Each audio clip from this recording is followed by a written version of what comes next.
What up, Nerd Sense Gang? It's Reid. It's time for more beers with Reid. Today we're doing a pretty special beer. It is mid-October, which means hop harvesting season has just passed us. And for American hops, they generally come from the Yakima Valley in Washington.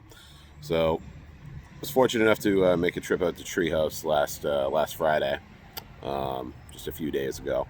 And they had a beer going that I wasn't actually familiar with. I didn't read up on it, but I did manage to grab a couple of cans, just kind of sight unseen. And pretty happy I grabbed it. The beer is Deer Washington. Ooh, yeah. Now, Deer Washington is a IPA. It's 6.8%. It features Amarillo and Citra, but it uses very special Amarillo and Citra hops. It's very special for us here on the East Coast. On the West Coast, it's something that's a little more, typical out there for this time of year. Now, what makes it special about those two hops is that they are wet hops. So, not something we see a lot here because we don't really grow hops here on the East Coast. I know there's very small pockets of growing regions, upstate New York and stuff like that. But for utilizing wet hops, you have to harvest the hops, and they don't get dried, kiln dried or otherwise air dried or anything like that. You have to utilize them in 24 hours due to oxidation concerns. So they harvested those hops out of Yakima, shipped them out to Charlton, and they were brewed in beer within 24 hours. So it's a really cool experience. It's something that I've living on Washington State. I lived out there 5-6 years. I got to drink quite a few wet hopped beers, but nothing with Treehouse's brewing process, and they have a special brewing process of their own. So really excited to see how that works in this. So Amarillo and Citra wet hops. So let's go ahead and take a look at it and see what it looks like.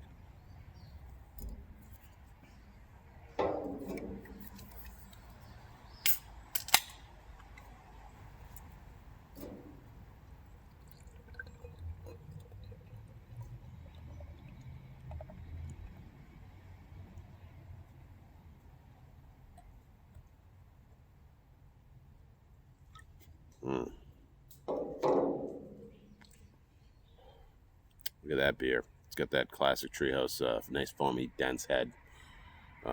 Really deep orange color. And this awesome glass, this Craftmaster 1 glass with the cool teal, lettering there, allows the orange liquid to pop. Yeah, wet hops are awesome. It gives like a really nice, soft, hop character without a lot of the bitterness. Very green, grassy, resinous. Lots of the lupulin gets in there. So it's a pretty unique flavor that you're not used to seeing in most beers, especially here on the East Coast, because we use a lot of the dried and kiln-dried stuff out this way. So let's get a nose and see what this is smelling like.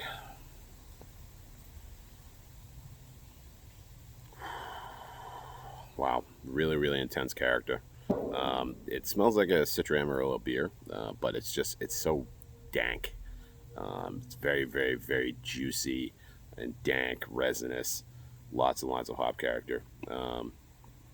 It's incredible. Like there's quite nothing like it. It's very fresh smelling. This can is about 2 weeks old. It was canned the 3rd of October. I would have liked to have this, even fresher than possible, but what are you gonna do? But yeah, just loads and loads of that really, really green hop character. Yeah, and it's really cool to be able to have this. So shout out to Treehouse for pulling this one off. Oh, for the cigar, I'm doing apropos with all the green character that we're using here. It's a Green Hornet from Blackwork Studios. Get the label in there. Green Hornet Blackwork Studios. Ooh, smoking beautiful.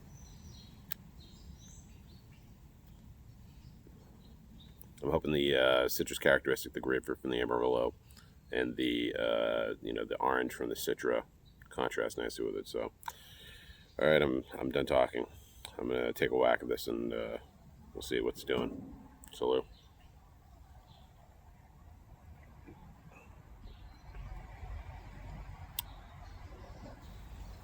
Whoa.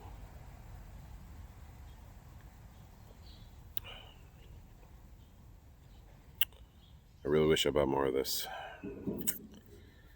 I fucked up. I only got 2 cans. So, again, loads and loads and loads of the typical Amarillo and Citra character. The Amarillo is even showing some of that peach too, which is awesome.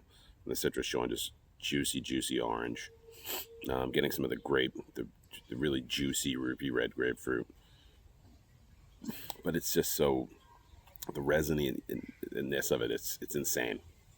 I don't know if that's a word, but I'm using it.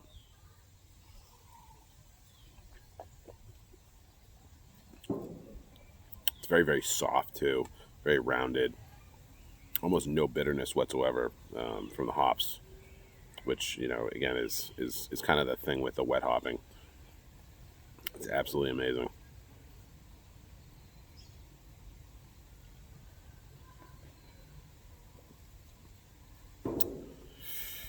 Son of a bitch. Yeah, this is one of those ambitious things that a brewery like a Treehouse will do, and you're like, ugh, boy, I hope that pays off for them, and it really has. Getting hops are expensive to begin with. Most people don't realize how expensive hops are, but getting them 24 hours after they're harvested, and then scheduling, making sure that logistics are in place, and so you can get that shit in the kettle as quick as possible. They fucking nailed it with this one.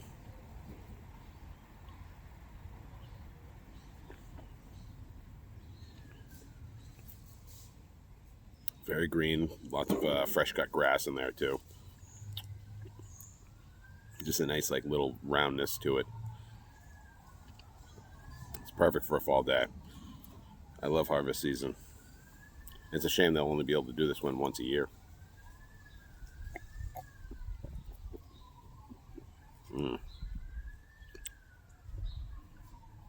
Goddamn. Yep, nailed it. Fucking nailed it. Good on those guys. I haven't seen a lot of breweries on the East Coast try to pull this off. So, if you have any other examples of some East Coast breweries pulling off the wet hop this time of year, let me know what you thought of it. If you've had it, if you've had Dear Washington, let me know what you think of it. I was kind of sitting on this can. I got 2. I gave 1 to the Nerd Sense guys. So hopefully they take that one and they review it, because this is pretty outstanding. And it's really, really cool utilizing the wet hop, because it's not something you're going to see a lot of. This is literally just a once a year beer, and on the East Coast I don't think you're going to see a lot of it, which is a darn shame. So you lucky bastards out there in Washington, spoiled. Okay, like I said, let us know what you think. If you had this one, as always, like, comment, and subscribe on all the videos. And go fuck yourselves. I'm going to enjoy the rest of it.